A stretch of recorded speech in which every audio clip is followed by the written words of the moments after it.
Metadata is extra data about the file stored in the file, and anything you create digitally has automatic metadata.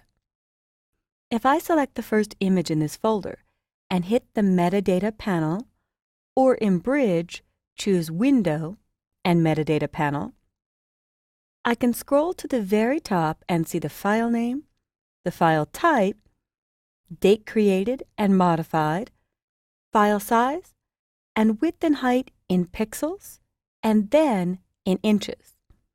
Also resolution, bit depth, color space, if there's a color profile.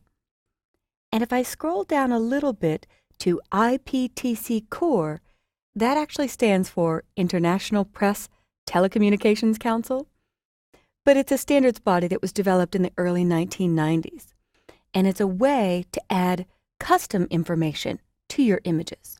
So we can see that I applied metadata to all the images I created with my name as the creator, my job title, city and state, contact information.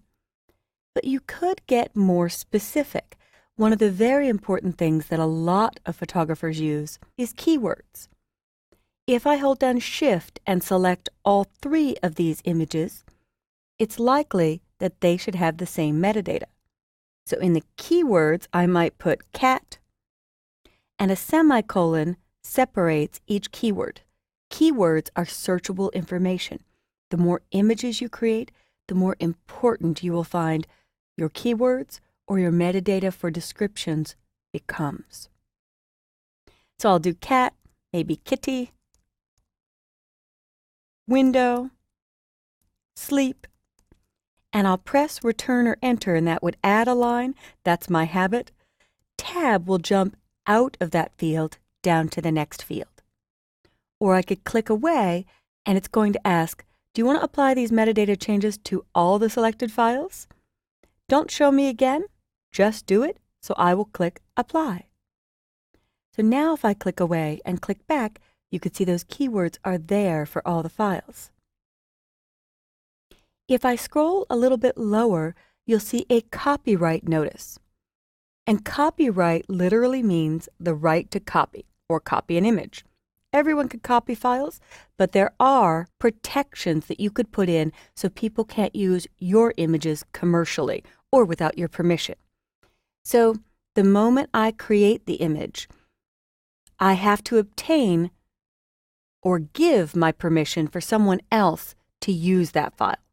So by putting in the copyright notice of 2013 with my company name, all rights reserved, that gives me protection in case I find somebody uses my image without my permission or commercially to go back to them.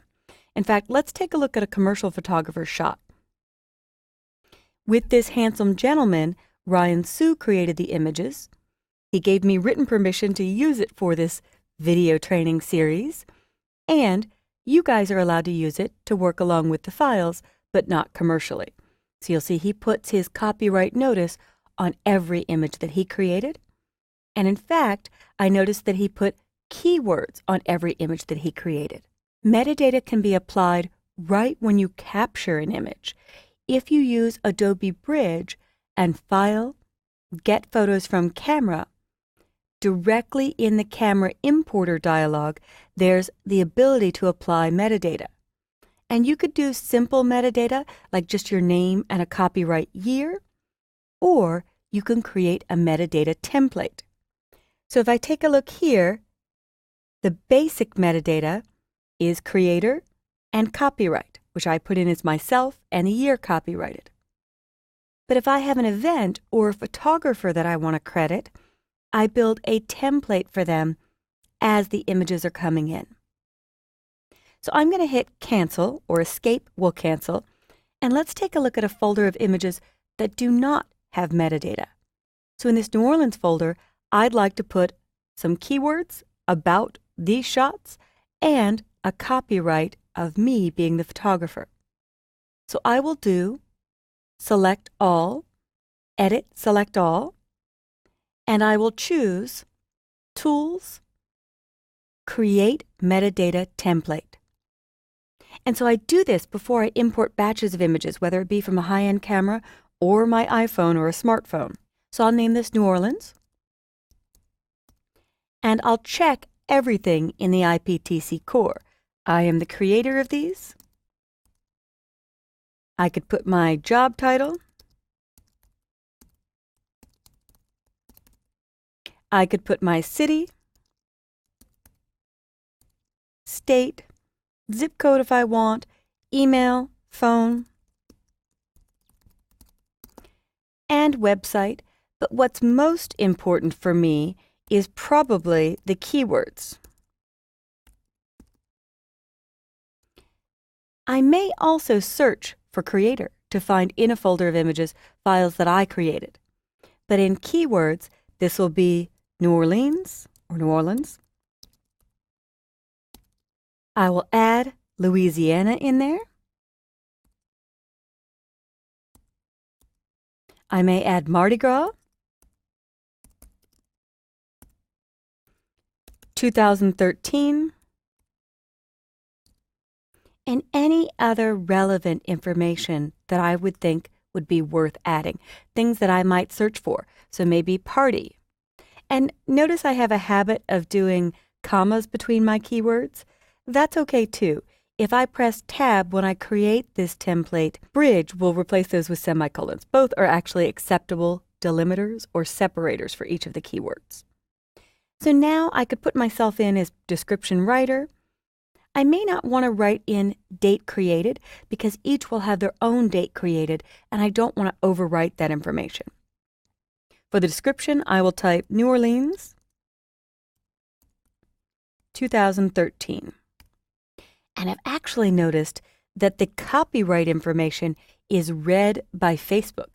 I haven't seen it grab the description information, but Adobe InDesign can read individual descriptions and use it to help you build contact sheets with the descriptions automatically there.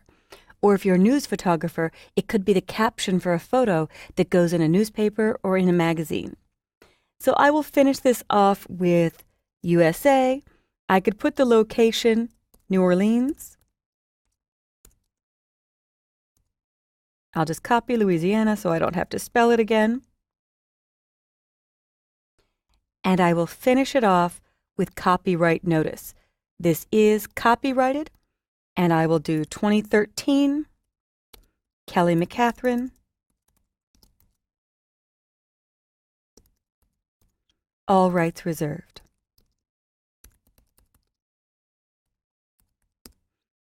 And I'll click Save. So I've built the template, but it's not applied yet.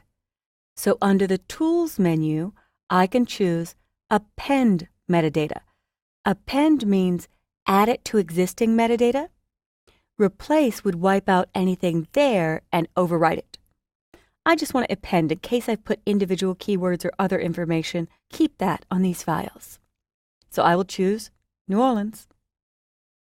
And when I click on an individual image, now I see the keywords, it's fully searchable, and if I come back to the folder of all of my images, I forgot to mention that you can actually tell what device these are created on. So if I go down a little bit further to the camera data, the EXIF, which actually stands for Exchangeable Image File Format, EXIF, I could see that these were created, a little bit lower, with the Nikon 1 J1. Even a serial number is written in. The flash did not fire. I could see the lens. I could see the metering mode, the white balance setting if it's custom, or in this case, automatic, the focal length. If I select a more high-end shot, I could see this one was taken with the Canon EOS 5D Mark II. Flash did fire. There's the lens. It's on manual exposure. And other details, in fact, details like GPS, the longitude and latitude of where you were when you created it. Photoshop Lightroom will actually plot these locations on the map for you, so you could zoom in and see where you were at the moment. But my Canon does not have GPS built in, so it varies depending on the device. But be aware, your iPhone shots do mark in that GPS information as well. So if I select all of these images, which were born on an iPhone, there's latitude, longitude, altitude, timestamp. And that can all be read by Photoshop Lightroom, or you could pop it into Google Maps or any other mapping application and see exactly where every shot was taken. Do start to add metadata to your images. The more images you create, the more important your metadata will become for locating that hidden image that you know you created at one point, but you don't remember where you filed it. Bridge will help you search and find, based on keywords, description, date created, date modified, everything you see in the metadata panel. And it travels with your image even when you share them online. When you download many of these, you'll see the metadata is permanently stored in the file.